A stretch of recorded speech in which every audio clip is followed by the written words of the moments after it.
Hi, and welcome to a live demo from one of my online classes in painting wildflowers. So I'm starting off with a quick architectural sketch of the building that's in the background of this photo, which is a general store in O'Brien, Florida. So I'm using Cordovan new pastel and just blocking in some of the big shapes of dark. So I have some of the patterns of windows. You don't want to get too much detail here. This is a middle ground focus or background focus painting. So I really just want to give the impression of the building and the windows. So that's close enough. That's about all I need. Next, I'm going to lay out my palette. So I have divided my palette into 5 values. And I'm going to start off by choosing the palette so that I have everything set out and the painting process will go a lot quicker. So here is the palette, starting with the 5 value.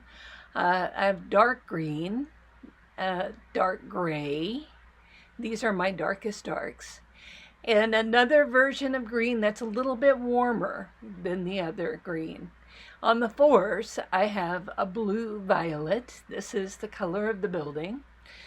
I have a yellow ochre. Now, this is a color, if you want to match it, you can print out your reference photo and put a touch of it on the photo. Lighter green. Now for the 3s, these are the wildflower colors. I have a fuchsia, a flamingo pink, and a shadowy mauve. In addition, I have some greens. This is a mint green, which is cooler, a warm yellow green, and a light pink. So the pink is one version lighter than the 3. I also have light yellow and light blue, and then a pure, vibrant yellow. These are all 2 values. So they're my lights. For the lightest lights, or the ones, I'm using a light steel gray and a light yellow and a light blue. Now I have my palette and I'm ready to paint. So I'm going to start with my darkest darks and work toward my lightest lights. So looking at the reference photo, I'm using dark green back behind the building and negative space painting to show the edge of the building, which will be the focal, and also putting some of that deep, intense dark green in the front of the building to create some shadowy darks in the foliage. Now, you never want to have a dark on the horizon or the background that's darker than anything in the front. So I'm bringing some of that dark to the front. Next, I'm using a harder pastel to create the shadow edge under the roof. This is a dark gray color. And I'm using it to make the negative space shapes of the windows. So this shows the darks of the windows. Also, the railing on the handicapped accessibility ramp. I'm going to just put some of that dark gray in a few other places to create some color harmony. Now, the last color is a cooler dark green, and I'm using it in the front so that it's just a tad bit darker in front of the building than it is behind the building. As things go back in space, they get a little bit lighter and cooler. Now, for the greens on the trees in the background, I'm breaking them up and I'm using the same color, which is like a yellow ochre color, on the foliage in the dried greens in the foreground and also in some of the windows, so it looks like a shade in the window.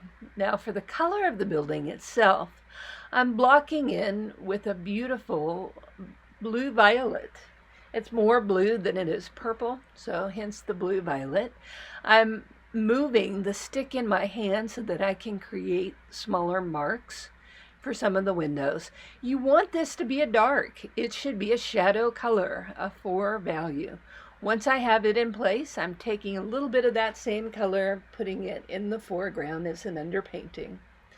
Now, I'm using the hard dark pastel to reinforce the shapes of the windows. I don't want to get into the bad habit of doing every detail here, but I do want to create the impression of that building.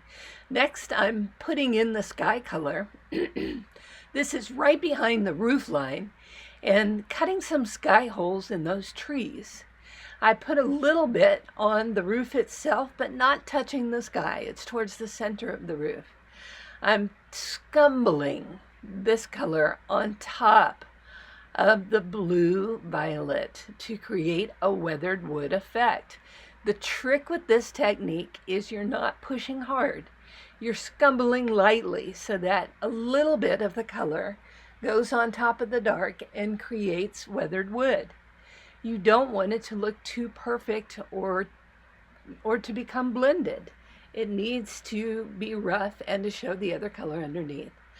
Next, I'm jumping in with a 2-value yellow just to put a couple of colors in as an underpainting. It's a fairly bright yellow. It's where the sun is hitting the roof the hardest, so I want to have it in place. I use it mainly on the door overhang and on the handicapped ramp. Now that I have what's behind the ramp in place, I'm coming back with my dark charcoal gray and putting the ramp itself on so you can see some of the building through the slats of the ramp. Again, not every detail. You just want to give the impression. So having done that, I'm going to flesh out some of the greens in the foreground with the 4-value green. So this 4-value is more of a traditional green. Green is not particularly warm or cool, but it will relate to the other colors you have in your composition.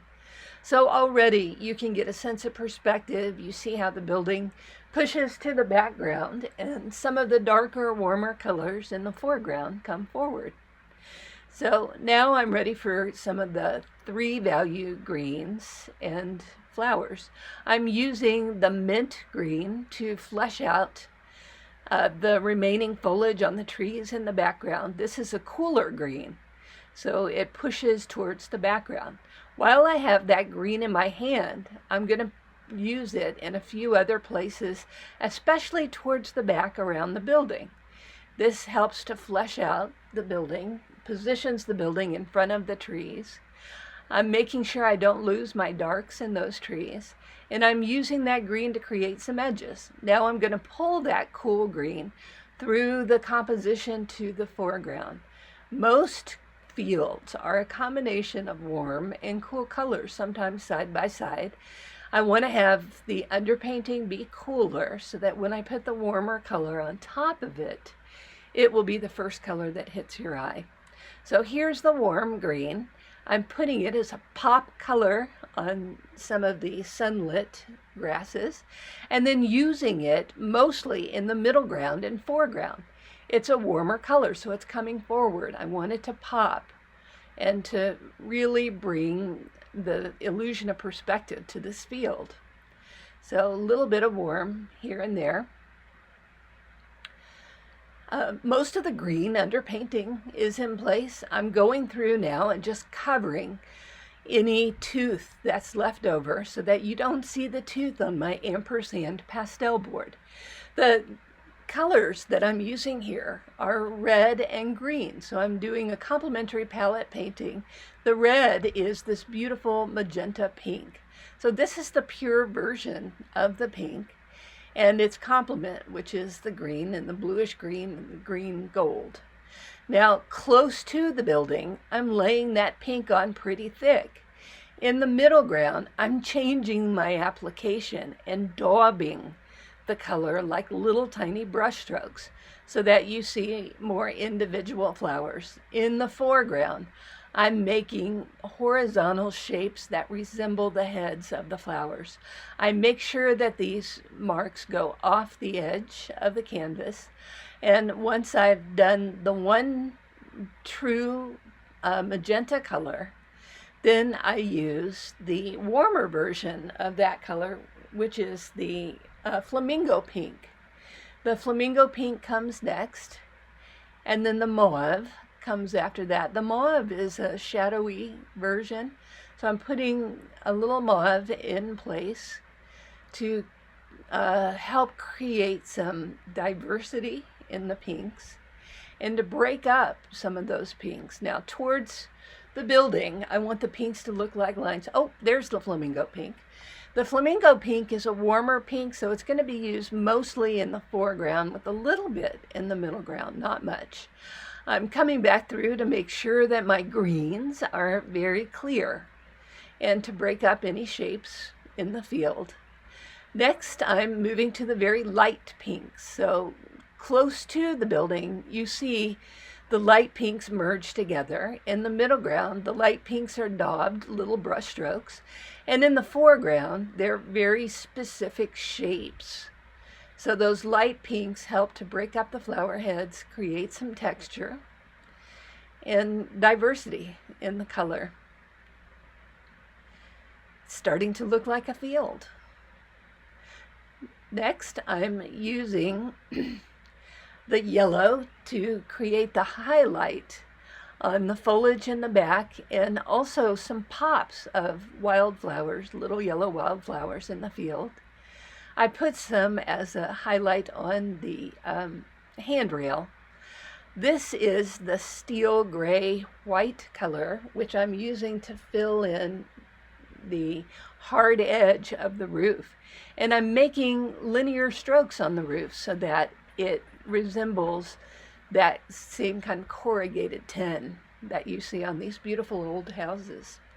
So the next light is the lightest yellow. And again, I'm putting this as a highlight color and then bringing it through the whole composition with tiny little flowers close to the building and then bigger flower heads close to the bottom of the painting. And that's pretty much it. I wouldn't do anything else. Join me for weekly pastel classes on Wednesday nights.